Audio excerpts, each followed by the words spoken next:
At Knowable World, our mission is to give our children the world. And we mean it.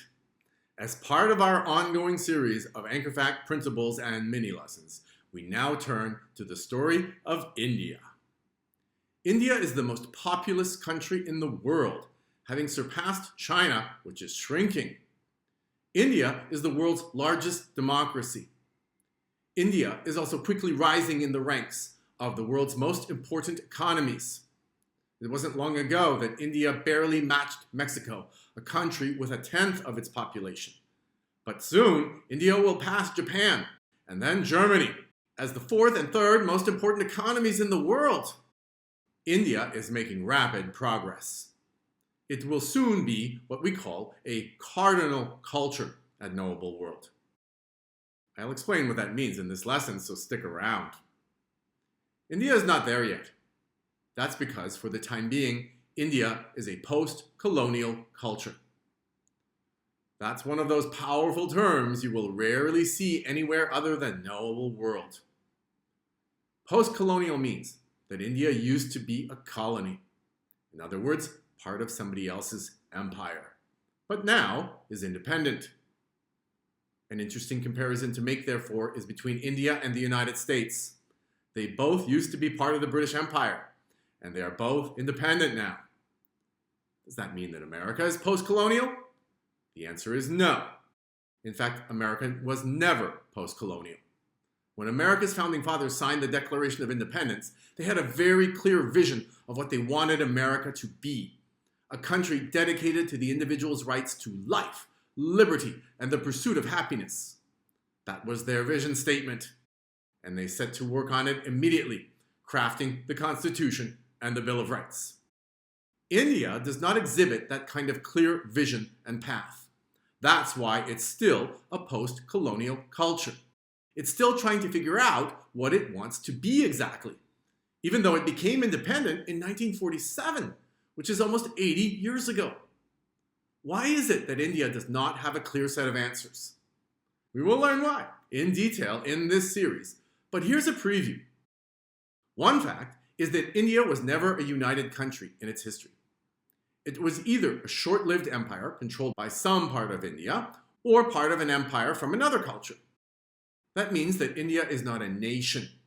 However ancient it is, it simply has never combined into a nation. Here's a good example to help you understand this point. Most nations have one language. The French speak French. The Russians speak Russian.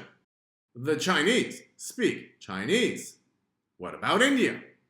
The only language most Indian people speak is English, which of course is not an Indian language. There are Indian languages, certainly. The problem is there are over 1,600 of them. And even when you try to identify the major languages spoken by tens of millions of people, there are 22 of them. That's obviously not a nation. The challenge facing India's leaders is how to take such a large and diverse country that was really only put together by the British in the first place and then handed over to them in 1947 and make it into a nation. That said, India is the largest country in the world by population, and it's still growing fast.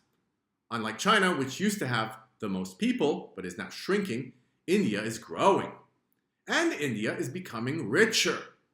Over the past few decades, India's economy, which means the amount of things that are produced and traded by its people, is growing steadily. India is now the world's 5th largest economy. It has surpassed the country that used to rule it, Great Britain. There's another interesting comparison to the United States. America did that too, albeit over 100 years ago. Soon, more things will be made in India than either Japan or Germany. India will be the 3rd largest economy in the world. So when will India become a cardinal culture? In order to answer, we must know what a cardinal culture is. A cardinal culture is one that has 2 things: the ability to change the world and the desire to do so. Most countries, like most people, just live in the world. They don't know how it got to be the way it is, and they're just trying to adapt themselves to it. Certain individuals don't live that way. Henry Ford created automobiles for everyone to drive and change the world. Steve Jobs created iPhones for everyone to communicate with. Elon Musk wants to take human beings to Mars. As far as countries go, it's clear that America is a cardinal culture.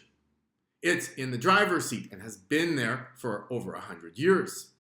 It's only America that has put a man on the moon. It's America that polices the world. It's America that sells its products to everyone, everywhere.